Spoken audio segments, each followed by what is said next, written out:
आइए थोड़ी देर के लिए हम मेडिटेशन के प्रोसेस में बहते चले जाएं।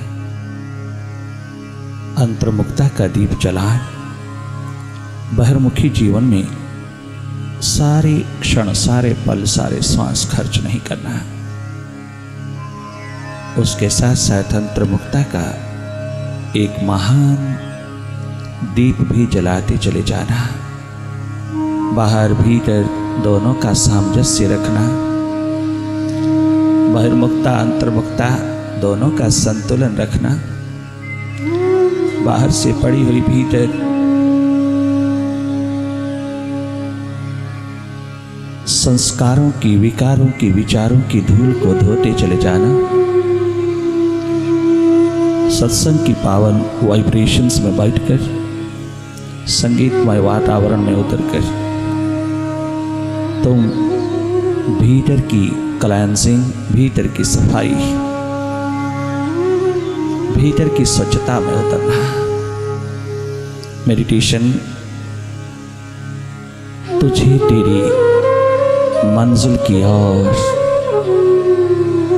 उतारती चली जाएगी।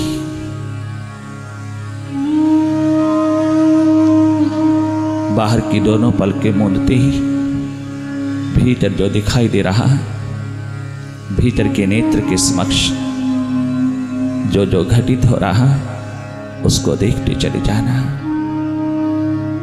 अपनी ओर से कोई कल्पना नहीं करना। अपनी ओर से कोई पॉइंट, कोई बिंदु, कोई ऑब्जेक्ट नहीं बिठाना। केवल मात्र वही देखना जो सदा दिखाई दे रहा है। एकमात्र तेरे सामने की स्क्रीन पर तेरे भीतर जो जो प्रोजेक्ट हो रहा है, उसी को देखते चले जाना। जागे जागे मन जो जो भी दिखाए उसको मुदित भाव में देखते रहना। तनिक मात्र रिएक्शन नहीं करना। कोई प्रतिक्रिया ना हो, कोई चुनाव ना हो। तनिक मात्र कोई भेदभाव ना हो। भीतर के उठते हुए विचारों के प्रति कोई पकड़ ना हो। तुम केवल एक न्यूट्रल एनर्जी होकर के देखते रहना, निष्पक्ष निरपेक्ष भाव में। तुम जागे जागे मन माया के विस्तार को देखते रहना।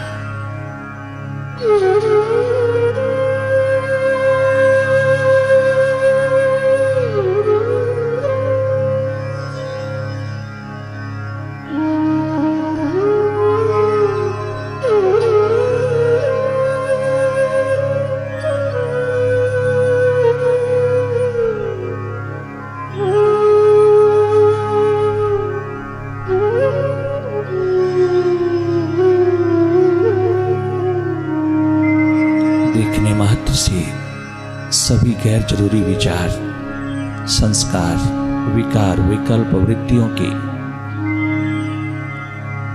ऊहापोह अपने आप विदा होती चली जाती है। सब विसर्जित होता चला जाता है। जो जो नहीं चाहिए, जो जो गैर जरूरी धूल, डस्ट भीतर इकट्ठी हो जाती है और टेंशन, हाइपरटेंशन, स्ट्रेस का कारण बनती है, वो सब स्वतः ही धुलता चला जाता है। जब तो मन से हट करके इस मन की माया को देखने लगता है, ये सारी मन की ही माया है।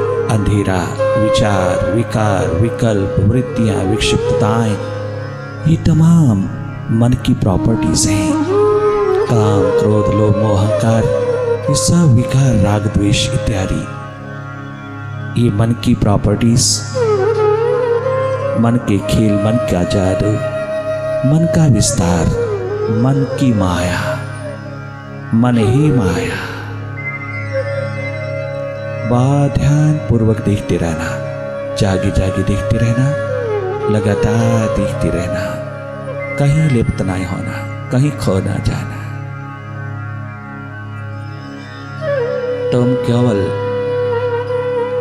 जागे जागे देखना और कुछ करना नहीं। सहज अवस्था में जागे रहना। मन कहीं भी जाए, उसके साथ भागना नहीं, तुम भीतर रहना। मन सदैव भूत भविष्य में रहता है, बाहर रहता है, उसका स्वभाव है। उसके स्वभाव को समझते चले जाना और तुम भीतर रहना। तुम हो देखने वाले साक्षी दृष्टा। तुम वर्तमान की घड़ियों में रहना। वर्तमान तुम्हारा निवास है, भूत भविष्य मन का निवास है। वो अपने निवास की ओर जा रहा है, वो अपने स्रोत की ओर जा रहा है। तुम भी अपने स्रोत में रहना। तो मन के साथ भागना नहीं, तुम जागना।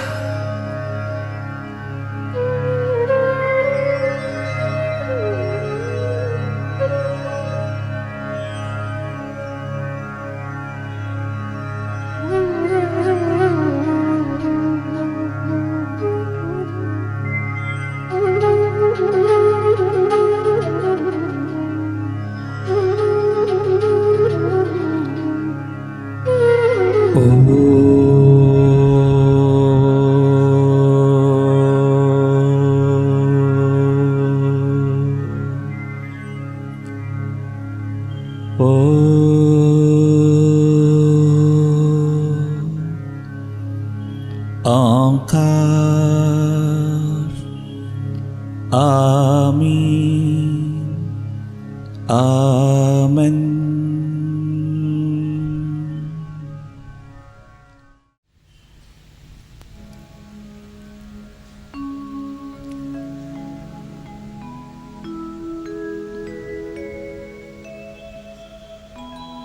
बन के मेरा हम कदम तो साथ चल, मुर्शिद साथ चल, वाहेगुरु साथ चल, सदगुरु साथ चल। बन के मेरा हम कदम तो साथ चल,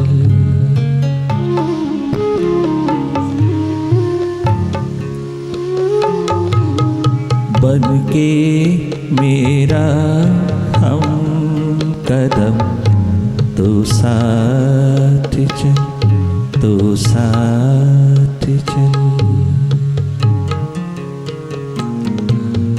कुछ तो हो तन्हाई कम तो साथ चल, कुछ तो हो कठिनाई कम तो साथ चल।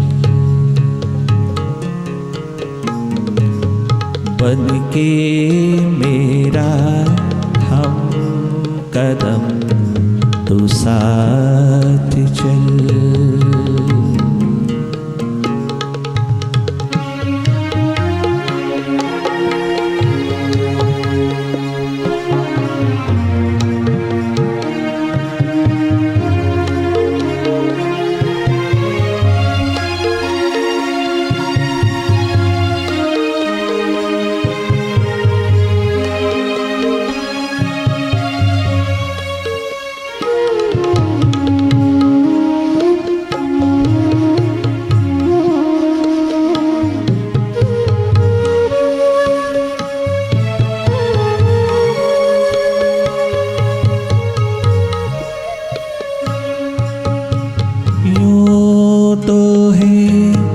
सफर में हमरा ही मगर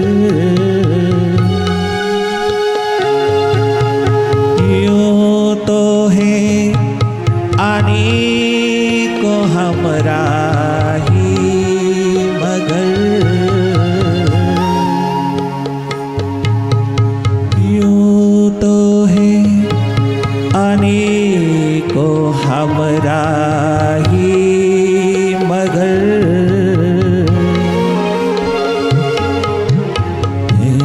सफर में तुझ जैसे कम तू साथी चल, है सफर में तुझ जैसे कम, तू साथी चल, तू साथी चल, कुछ तो हो तन्हाई कम, तू साथी चल, गुरुवर साथी चल।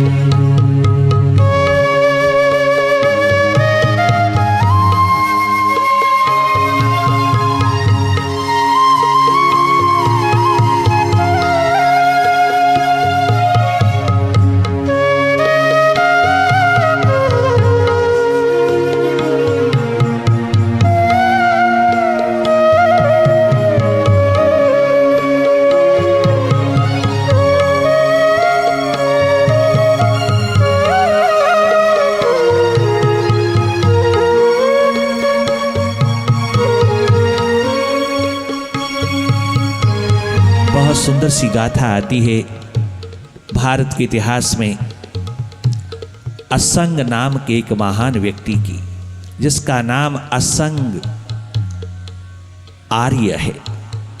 नालंदा यूनिवर्सिटी के अंदर बहुत बड़े प्रोफेसर हुए, फिलॉसफी के प्रोफेसर हुए, परंतु फिलॉसफी में उतरते उतरते उतरते, दर्शन शास्त्र में उतरते उतरते उतरते उसको एक दिन भूख लगी जानने की। बैठा बैठा शोपनहावर की तरह उसके ऊपर एक तरंग उठी कि दर्शन शास्त्र में पारंगत होकर के भी, इतना बड़ा दार्शनिक होकर के भी, इतना बड़ा फिलोसफर होकर के भी, इतना बड़ा प्रोफेसर होकर के भी, अभी तुझे वो मालूम नहीं जिसके बारे में तू पढ़ता है। उसके बारे में जानना और है, उसको जानना और है। उसको जानने की जब प्यास पकड़ती है असंग आर्य को, तो रात दिन बेचैन हो उठता है, रात की नींद उड़ जाती है, दिन का चैन उड़ जाता है। आज तक दर्शन शास्त्र पढ़ा, दर्शन शास्त्र के तमाम अंगों प्रत्यंगों को पढ़ा, जाना उसके बारे में, किंतु उसको नहीं जाना। दर्शन शास्त्र ध्यान न बन सका भीतर का, वो भीतर की प्यास न बन सका, वो मेडिटेशन न बन सका। उसी मेडिटेशन की ओर बढ़ने के लिए, अंतस प्यास की ओर बढ़ने के लिए उसके ऊपर ग्रेस उतरती है परमात्मा की। प्यास उमड़ने लगती है, इतनी उमड़ जाती है, इतनी उमड़ जाती, इतनी बढ़ जाती है कि एक दिन प्रोफेसरी को ठोकर मार करके सदगुरु के द्वार पहुंच जाता है। वो बुद्धि के तल से उतर करके हृदय द्वार में प्रवेश पाना चाहता है, वो शब्दों से निशब्द की ओर जाना चाहता है, वो विचार से निर्विचार की ओर जाना चाहता है, वो अनेकों अनेकों शब्दों से शून्य की ओर जाना चाहता है। वो फिलॉसफी का बहुत महान प्रोफेसर नालंदा यूनिवर्सिटी का ठोकर मार करके चल देता है अपने भीतर की प्यास को तृप्त करने के लिए। सदगुरु द्वार जाता है, मिटने की प्रक्रिया में उतर जाता है। एक दिन सदगुरु ने कहा, तेरी प्यास, तेरा विरह, तेरी अगन को पुनः बढ़ाने के लिए मैं थोड़े दिन के लिए जा रहा। भीतर भीतर कहा मुर्शिद ने, छोड़ करके चले गए, किंतु कुछ महीनों तक वापस नहीं आए।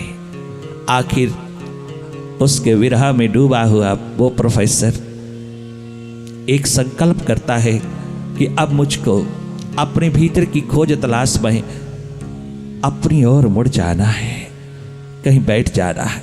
तो भीतर से संकल्प उठा कि मैं 3 साल लगातार, 4 साल लगातार, 5 साल लगातार इसी एक भीतर की प्यास को तृप्त करने में जुट जाऊं।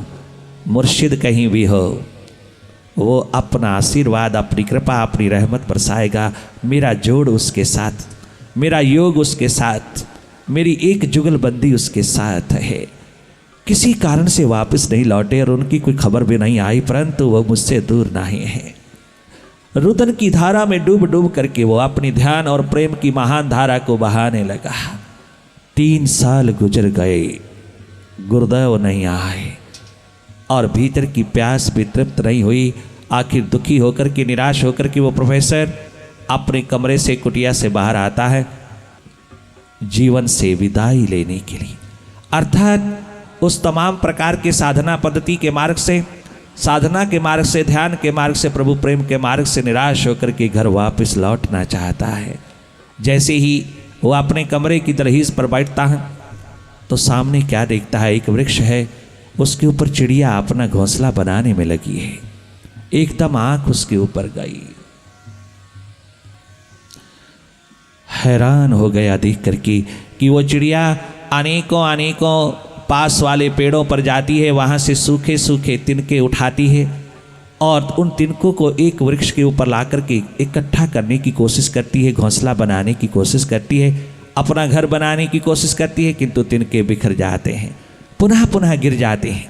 वो चिड़िया बार बार उस पेड़ को छोड़ करके अनेकों पेड़ों पर जाती है, बार बार जाती है, बार बार वो सूखे पत्ते लाती है, सूखी टहनी बारीक बारीक टहनियाँ उठा करके लाती है, बार बार अपने घोंसले को बनाने में लग जाती है, किंतु एक बार भी सफल नहीं हो पा रही।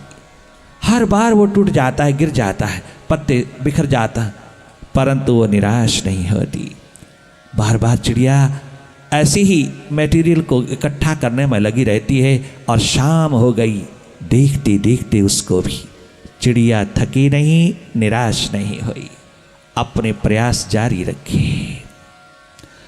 एकदम ध्यान आया, ख्याल आया कि मैं प्रोफेसर, मैं इंसान, मैं बंदा, मैं मानव चोले को उदाहरण किए हुए मनुष्य, और ये तो चिड़िया है, ये तो एक पक्षी है, पक्षी होकर के भी नहीं थका है।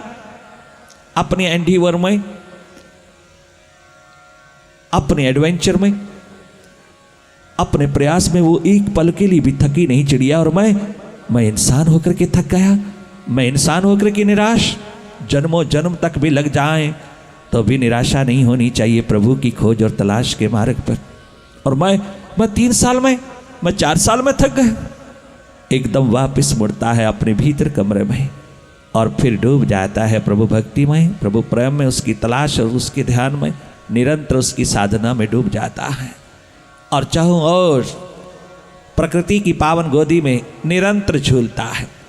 फिर 4 वर्ष गुजर गए, 3-4 वर्ष गुजरे, कुछ हाथ तो लगा नहीं, गहराई तो आई, परंतु आत्म द्वार खुला नहीं, हृदय द्वार पूर्णतया खुला नहीं। फिर निराश हो उठा। जब फिर निराश होकर के घर वापस लौटने लगा तो एक और घटना देखा। जाने से पूर्व उसकी आंख अपने कमरे की छत पर चली गई। बाहर के बरामदे के छत पर देखा, क्या एक मकड़ी जाला बुन रही है। बार बार बुनती है, बार बार टूटता है, अनेकों बार बुनती है, अनेकों बार टूटता है, वो पूरा जाला नहीं बन पाता, परंतु मकड़ी जुटी पड़ी है, लगातार जाला बुनने में लगी है मकड़ी। हैरान रह गया दूसरी घटना को देख करके कि परमात्मा क्या दिखा रहा है। घंटों घंटों देखता रहा, मकड़ी निराश नहीं हुई, अपने जाल को बनाने में निरंतर बनाती चली जाती है। वो बुनती हुई थकी नहीं, और जब तक पूरा बुन नहीं जाता तब तक जुटी पड़ी है। ये सबक उस प्रोफेसर को मकड़ी ने दिया।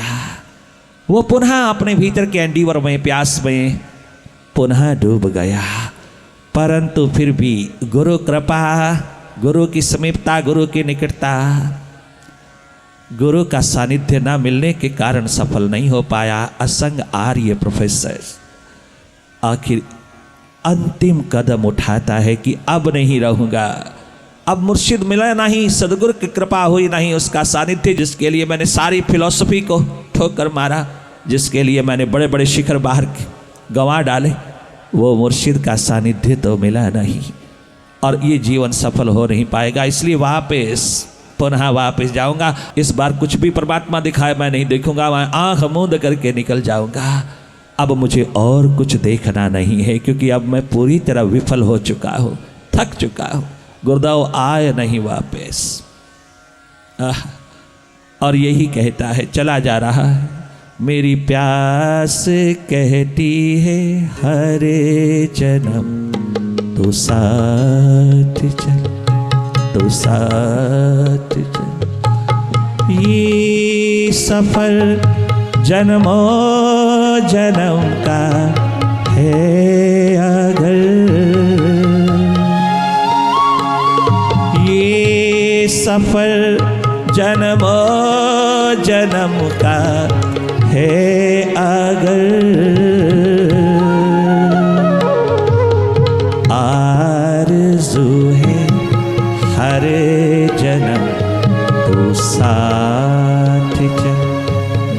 प्यास कहती है हर जन्म तू साथ चल, तू साथ चल।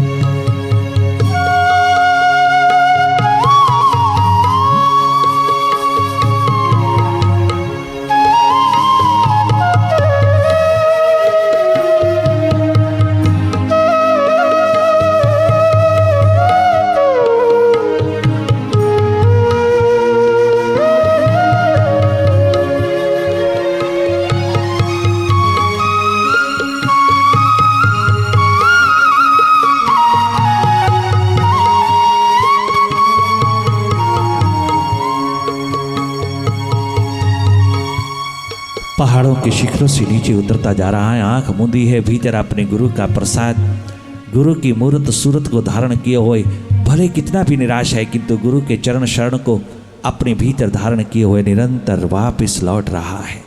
जैसे ही पहाड़ों से उतरता हुआ, अभी आधा सफर ही तय हुआ था पहाड़ों से उतरने का, कि बीच में ही उसको एक कुतिया मिला जिसकी पीठ के ऊपर जख्म ही जख्म है, बहुत जख्म से भरी है कुतिया। उसका दुख देख करके, दर्द देख करके उसकी आंख में करुणा उतरी। उसकी तपस्या, उसका तप, उसकी साधना, उसकी ध्यान भक्ति करुणा के रूप में रूपांतरित हो गई। कुतिया की आत्मा उसे ऐसे लगी जैसे उसकी अपनी आत्मा है। एकदम देखा उसकी पीठ के पास जाकर के, वो जख्म ही नहीं है किंतु जख्मों के अंदर कीड़े चल रहे हैं और वो तड़फ रही है। क्या मक्खी, क्या मच्छर बैठ रहे हैं, क्या कीड़े लगे हैं उन जख्मों के अंदर। करुणा उतरी, भीतर का ध्यान प्रेम में परिवर्तित हुआ, भीतर की साधना शौर्य बनकर के बाहर आई, भीतर की भक्ति करुणा का रूप लेकर के, दया का रूप लेकर के, अनुकंपा का रूप लेकर के रहमत बरसा गई। वो अपने हाथों से उन जख्मों को धोने लगा। एक एक जख्म से एक एक कीड़ा उठा करके बाहर जैसे फेंकता है, ऐसे एक एक अवगुण, एक एक अहंकार की बटिया भीतर से बाहर गिरती चली जाती है। जैसे जैसे वो बाहर उसकी पीठ को धोता है जल से, ऐसे ऐसे उसके भीतर धुलता चला जाता है, सारी क्लेंसिंग होती चली जाती है। जैसे ही उसने कुतिया को विश्राम दिया, सुख दिया, उसके सारे जख्मों को विदा किया, उसके ऊपर प्रेम भरी नजर उड़ा दी। जैसे ही वो प्रेम प्यास सेवा का रूप बनकर के उस कुतिया के ऊपर उतरा, करुणा का रूप बनकर के उतरा, ठीक उसी पल में जब अहंकार नहीं बचा, अभिमान नहीं बचा, एक उस पल में परमात्मा का दीदार हो गया। और जैसे ही आंख उठा करके खोल करके सामने देखता है तो वो कुतिया नहीं, वो सदगुरु खड़ा है। उसी पहाड़ पर कुतिया, जिस पहाड़ पे तू था, कहां गई? मुस्कुरा करके सदगुरु कहता है, मुर्शिद कहता है, मैं ही था। ओ प्रोफेसर शिखर की, फिलॉसफी के शिखर, जितना बड़ा शिखर लेकर के तू मेरे द्वार पर आया था, उतना ही बड़ा टेस्ट तुझको फेस करना पड़ा। परंतु एक बात की कमी रह गई थी, मैं तेरे भीतर प्रवेश न कर पाया। तूने मुझे अवसर नहीं दिया, इसलिए तुझे महसूस नहीं हुआ कि मैं वहां हूं। मैं वहीं था। इस तेरे सूक्ष्म अहंकार को, मान को विदा करने के लिए मुझे ये रचना रचनी पड़ी। असंग, हाँ, कहाँ है तू? बस अब मैं वही हूं जहां तू है मुर्शिद। छाती से लगाकर अपने असंग शिष्य को चूम चूम करके मुर्शिद कहता है, ये अभिमान ही, अहंकार ही, ये बुद्धि का तल ही तुझको मेरे से दूर किए बैठा था। जिस समय तेरे भीतर का साधना दीप अपना प्रकाश लेकर के तेरी नजरों से बाहर उतरा, करुणा का रूप बनकर के, तो तेरा अहंकार धुलता चला गया। ये करुणा, ये दया, ये अनुकंपा, ये प्रेम तेरी नजरों से बरसता हुआ कुतिया की उस जख्मों के ऊपर सेवा का रूप बनकर के उतरा। प्रेम का स्वरूप बनकर के उतरा, तो उसी घड़ी मैं तेरे भीतर प्रकट हो गया। मैंने तेरा अहंकार अभिमान पी लिया और तुझको अपने स्वरूप में डुबो दिया। अब तू और मैं एक। हाँ मुर्शिद, बहुत बहुत धन्यवाद तेरा, बहुत बहुत शुक्रिया। अब इन चरणों से मुझे दूर ना करना, चाहे कितना भी प्रकाश पुंज आपने उड़ेल दिया। ये ना कहना कि तू और मैं एक हो गया। भले उस प्रकाश पुंज के तल पर हम दोनों एक हैं, किंतु गुरुवर इतना दूर मत रहना,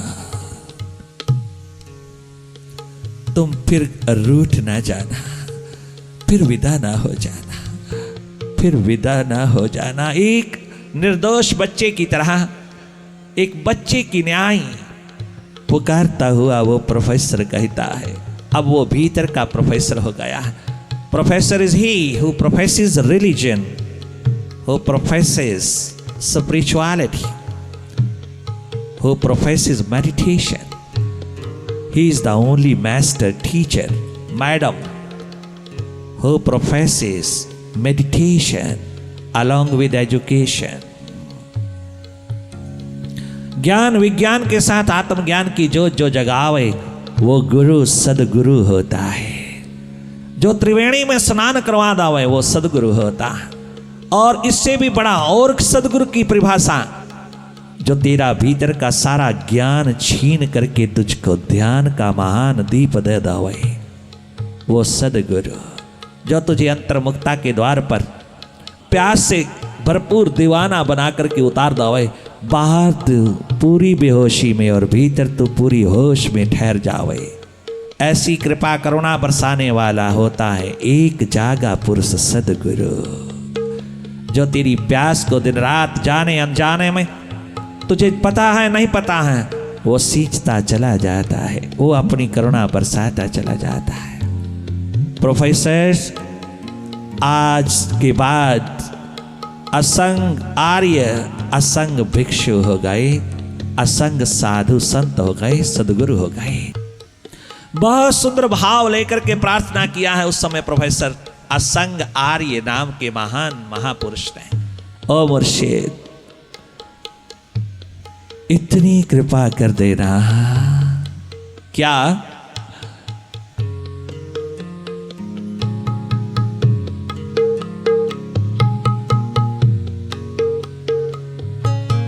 बन के मेरा हम कदम, तो साथ चल, तो साथ